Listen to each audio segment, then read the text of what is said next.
Good afternoon. Welcome to a rainy day in Jerusalem. It's a wonderful day to stay inside and learn Torah. We're in Torah 92, Tzadik Bet, of the first section of the Kuti Moran.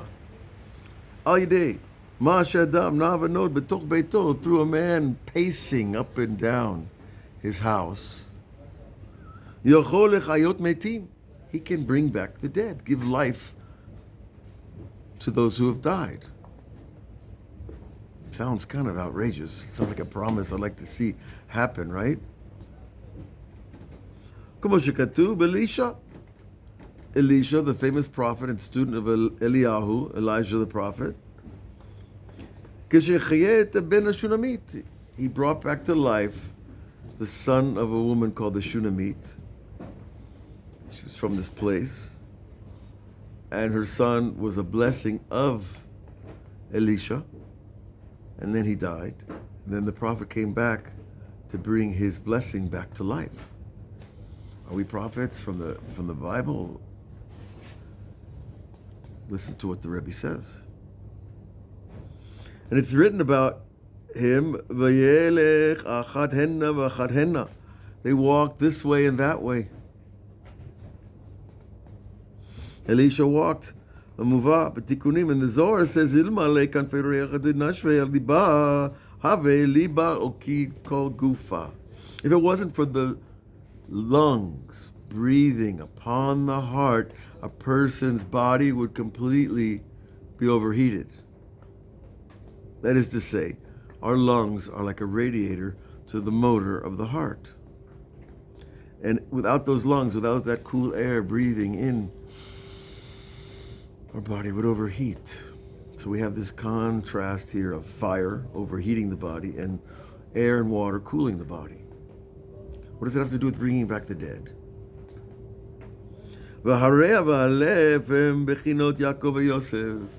Now he jumps another level. He says that this idea of the relationship of the heart to the lungs is like the relationship of this week's parsha of Yosef and Yaakov. Father and son, heart and lungs. Ki Yaakov hu bechinat emet. As it is written, Titet emet Yaakov. Yaakov is the idea of truth, the embodiment of truth, a person who lives by his truth. That's Jacob. The emet hu bechinat Torah. In Torah, well, we say Torah emet. We always call the Torah truth. The Torah is the real truth, the word of Hashem. Uba Torah yesh hamisha sefarim keneged hamisha kanfei re'ah. And we know another comparison the Zohar makes, that the 5 books of the Torah is comparable and parallel to the 5 lobes of the lung. 5 books, 5 lobes of lung. 5 radiators cooling the heart. 5 books of Torah that when you read them, in any language you choose, they're going to help cool the heart and bring the mind back. And remember, the mind is the seat of the soul. And Techiyat HaMetim is bringing back the soul to the body. This is a very subtle comparison of metaphors that are actually connecting levels of reality. So we have to go back over them and repeat them. And someone wrote me and said they didn't understand. I said, reread the Torah, and then you will see that you understand better and better and better. Because we're working on a multi-layered surface, multi-dimensional, really. And so these 5 books of the Torah, the 5 lobes of the lungs, cool the heart, the fire. And guess what it says? Yosef hu bechinat lev. Yosef is the idea of the heart. So the father, Jacob, is the lungs that surrounds the son, Yosef, the heart. Ki Yosef nikrat zafanat paneach. That's what Pharaoh called Yosef after he gave the solution to his dream, the proper interpretation of the dream. He called him Tzafnat Paneach, means the revealer of hidden things. And that's what he did. He revealed the hidden thing in a dream, a kativ. Bilibi tzafanti. And then he says, in Tehillim, in my heart, tzafon, litzapot means to look forward to. Or Sadet Sofi means the field of seers. So this tzafnat is that seeing, that overseeing. Now there's an overseeing when you go to work and you have people you're a foreman on a job site. There's an overseeing when you're a human being overseeing the nature of what's happening in a society or in the entire world. That's overseeing. So Yosef had that ability to oversee the entire nation of Egypt because God was with him. And it says, Bilibi, and where do you do that seeing? Looking out your window? Through your binoculars? No, Bilibi, in your heart. The heart is the tool of oversight. No, not an oversight like missing something, rather a sight seeing over the physical into the truth of the spiritual. That's Bilibi Safanti. And you know what? You can do it. I'm sure you do it. You don't even know you're doing it maybe when you do it. But daydreaming is oftentimes that. Just daydreaming. You're thinking above your life, above the various issues that you have to deal with day to day. And you're looking over your life and I'm seeing, wow, here I am in Jerusalem, 63 years after I was born. It's unbelievable to try to put that into a sentence. Or, so many years after high school and college and graduate school and making aliyah and coming to this yeshiva for 30 years, it's not given. A life is a puzzle full of pieces. And when you put it all together and it makes sense, then you start to see you've been doing the overseeing. And remember, I teach this in workshops and in therapy sessions. Self-knowledge is a form of God knowledge. It's God's knowledge for you when you have true self-knowledge. So Yosef had more than just self-knowledge. He had oversight over Egypt. But when the fire is burning in the heart, right? It's a little harder to see because the fire is overwhelming.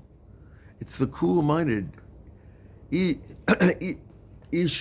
tvunot ka ruach. The man of understanding has a cool spirit.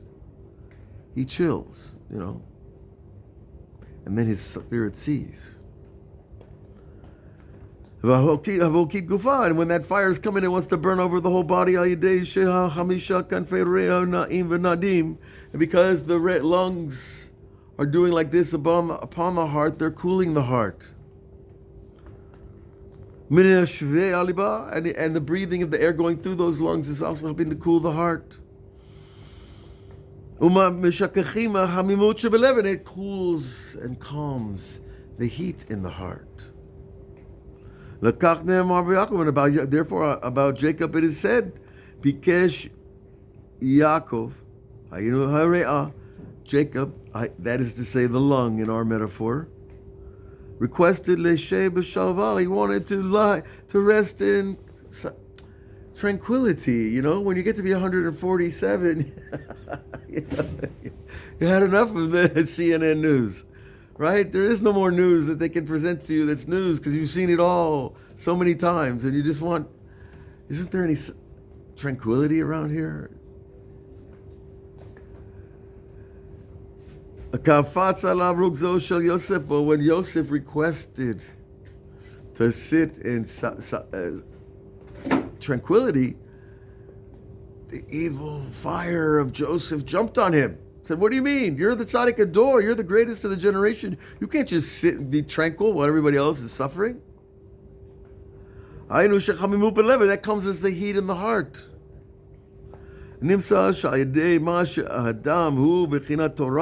And therefore we find that a person is, when he's in the aspect of Torah, that means you're a channel for the Torah of Hashem. Zota Torah Adam. This is the Torah. Man is a living Torah if he allows himself to be, if he earns that.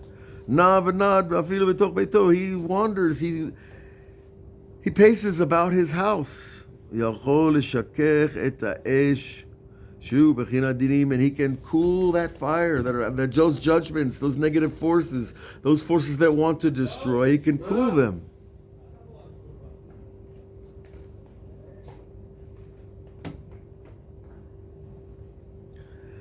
And then, יכול לחיות מתים שיהיו חיים. And that's the end of the Torah. And then, when you have that power to cool the forces of fire and destruction, you can bring back the dead. Now that means several things. The simpler interpretation is that by cooling the fire, you remove the dinim from yourself or another person. And there are judgments on people, especially sick people. Go to the hospital, you'll know what I mean. There are judgments on people that they're going to die. But a person, if he has that prayer and that cool ability to remove the fire of judgment, whether they're judgments from heaven or earth, human beings have that power to remove that negativity. And that brings the soul back into the body, and that brings life. And that's Techiyat Metim. So it could also be to a body that's already lost its soul. A body's lying on the ground. You start praying on that body, you might just remove the judgment that allows the soul to come back in, because the soul wants to come back in the body and complete its mission in a higher form, a higher story, a better version than just dying the ways, God forbid, some people die. So it's about removing the judgments, the negative forces, the fires of the soul, and creates a space for the soul to return into the body. And there you have the revival of the dead. And the Talmud says in the future years, they're talking about now, it's all the tzaddikim will revive the dead. It won't be a one-man show, just Messiah, Mashiach reviving the dead. There'll be righteous people doing it. Sounds like a good time to be around, don't you say? God bless you all. Have a great week.